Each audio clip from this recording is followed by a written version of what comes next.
Today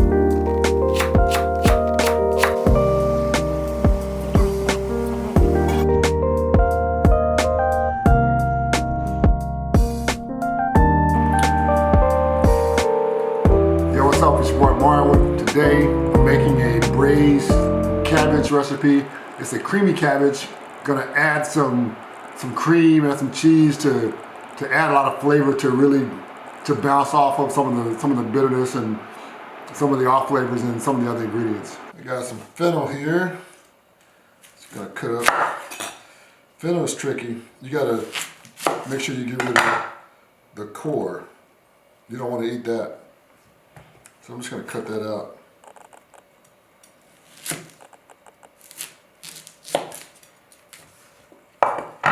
Just get rid of that really tough piece on both sides.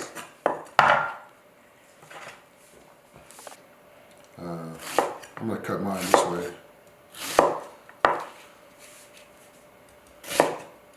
Just cut a long ways. Kind of going to do my cabbage the same way I did my fennel. I'm going to move the core out so you can see I just kind of cut that triangle wedge out. Pretty easy to do. And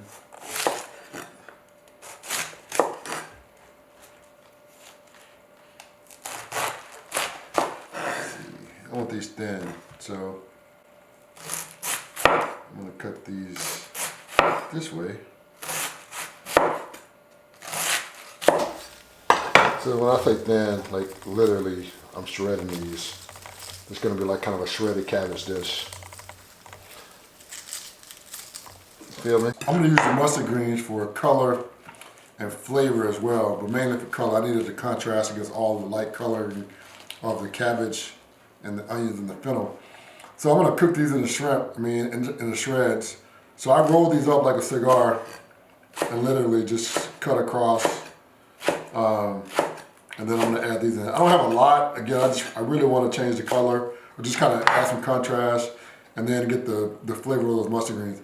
If you've never had mustard greens, they're similar to regular collard greens, but they have a little more bite to them, so they're kind of pungent, in a good way. All right, we don't need a lot, because a little goes a long way, but that's it. So let's get to cooking. So I got these as nice shreds.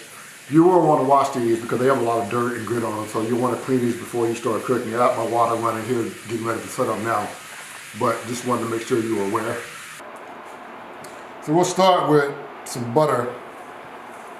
Get the pan nice and greased, and then we'll start to saute some of the vegetables in the butter. Get them nice and tender and flavorful.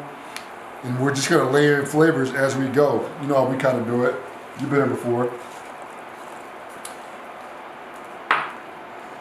So a lot of the ingredients, or today's ingredients, I'm gonna start with the fennel. Fennel can be bitter. It's very, it's kind of got like a licorice type flavor to it. So I'm gonna cook it down for a while. Saute it in the butter for about 5 to 7 minutes. To kind of cook some of that bitterness out, some of that anise flavor. Think of like fennel as, in its raw form, like black licorice. You know the stuff you save when you got those licorice sticks, the ones that you didn't eat, you tried to give them away. That's what fennel tastes like uncooked. But when you cook it, and you caramelize and get those flavors intensified, oh, it's delicious. It's a vegetable that you definitely want to kind of have on hand. So I got that started. Then I'm gonna start chopping up our other ingredients. We'll come back to it. Let this brown a little bit. I'm gonna keep stirring these up, try to release as much flavor as I can. But you wanna let them brown a bit, let them caramelize, get that flavor going. And you can use your spoon to break them up into pieces. If you didn't cut them all the way through, like I did here. That's it, nothing to it.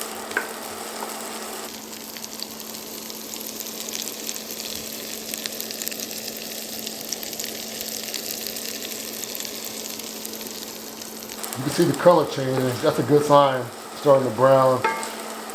So I can start adding some of the other ingredients. I'm going to add my leeks and onions.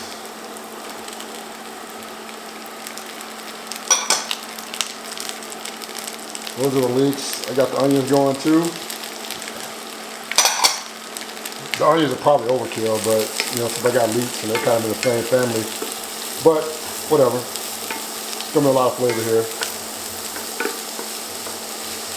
So if you didn't have enough butter, enough fat in your pan before, you need to add some. Now's a good time. But I'm good, so I'm gonna let mine roll. Y'all know me, I like to season as I go. So I got salt, paprika, allspice, and pepper.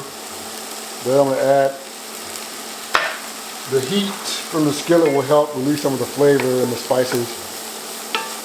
Like I can literally smell the smoked sweet paprika coming off the skillet. It smells so good, especially mixed with the butter and the fennel and the leeks and onions. It's gonna be a fun dish. Stay with me.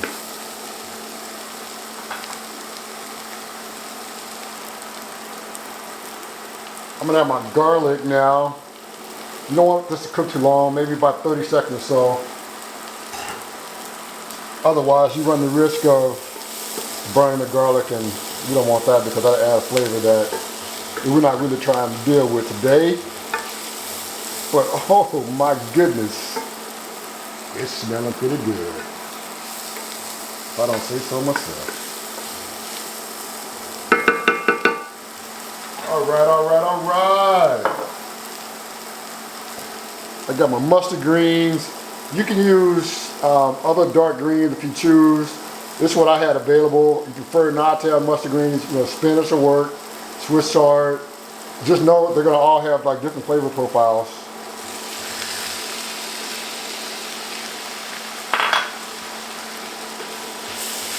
So we're just gonna like get those going with a little saute. I started these before the cabbage because again, I want to get some of the bitterness out, and so I need to give it time, right?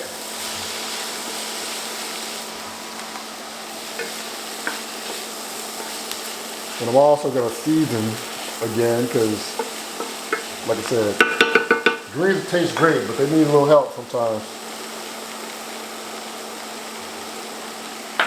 Same mix, paprika, allspice, salt and pepper, saute it in butter. You can use olive oil, coconut oil. But again, they do the same thing but provide different tastes. So I'll let you be the judge, and you cook according to your own preferences. Today is a butter day for me. Normally it's ghee or just straight up olive oil, but hey. All right, now the cabbage. This is braised cabbage, right? So you gotta have some cabbage.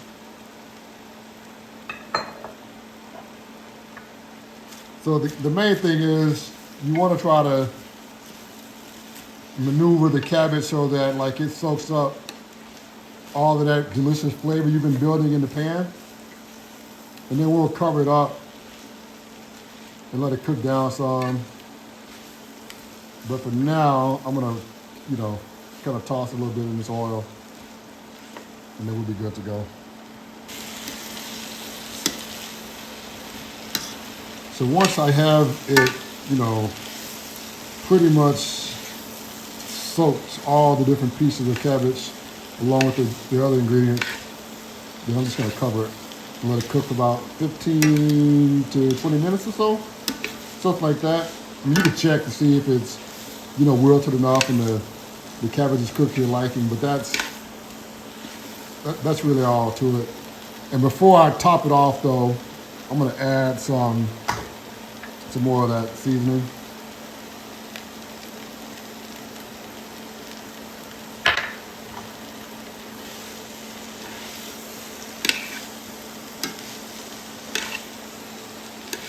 Don't that look good?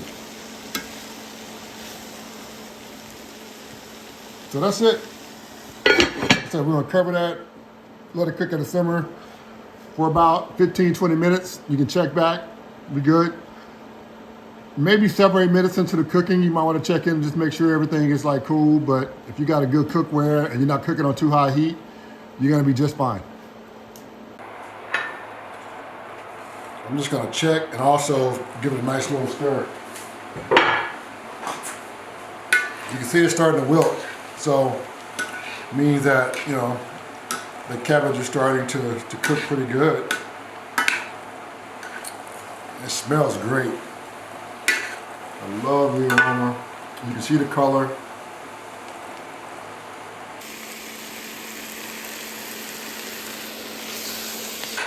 So it's almost ready. I'm gonna let it cook for about another 2 or 3 minutes.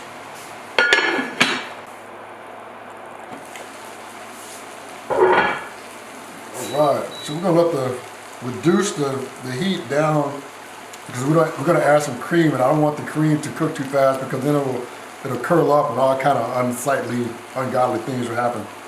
So I got about a cup of cream. You could add more if you want, depending on how creamy you want it. I want the cabbage flavor to really come through, so I don't go too crazy with the cream, but I do want it creamy, right? It is cream cabbage, after all. At this point, you know, you might want to taste it, see, you know, how you're doing on flavor. You know, like I said, we season as we go, but we season to our liking. And you may have enough, you may not. That's totally up to you. I'll give mine a little test.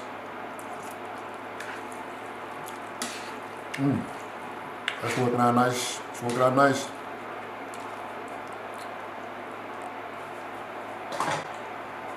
I'm going to add the last of my seasoning.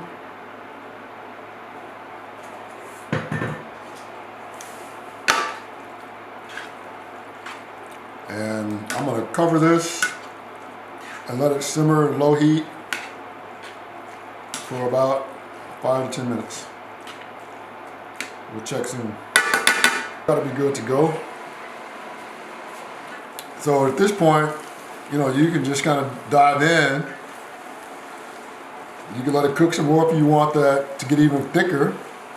For me, I like mine right where it is. So the question is, cheese or no cheese? Do you just eat it as is? Or do you add cheese?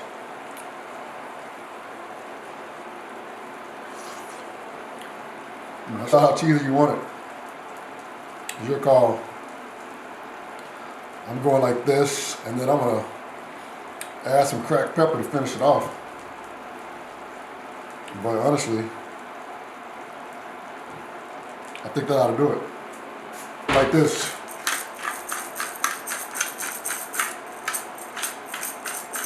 Boom. And we out. Hey, that's it for the recipe. If you make this and you like it, definitely check back and give me a like or thumbs up and let me know what you thought. Don't forget to hit that red subscribe button, and I'll see you next week. Peace out.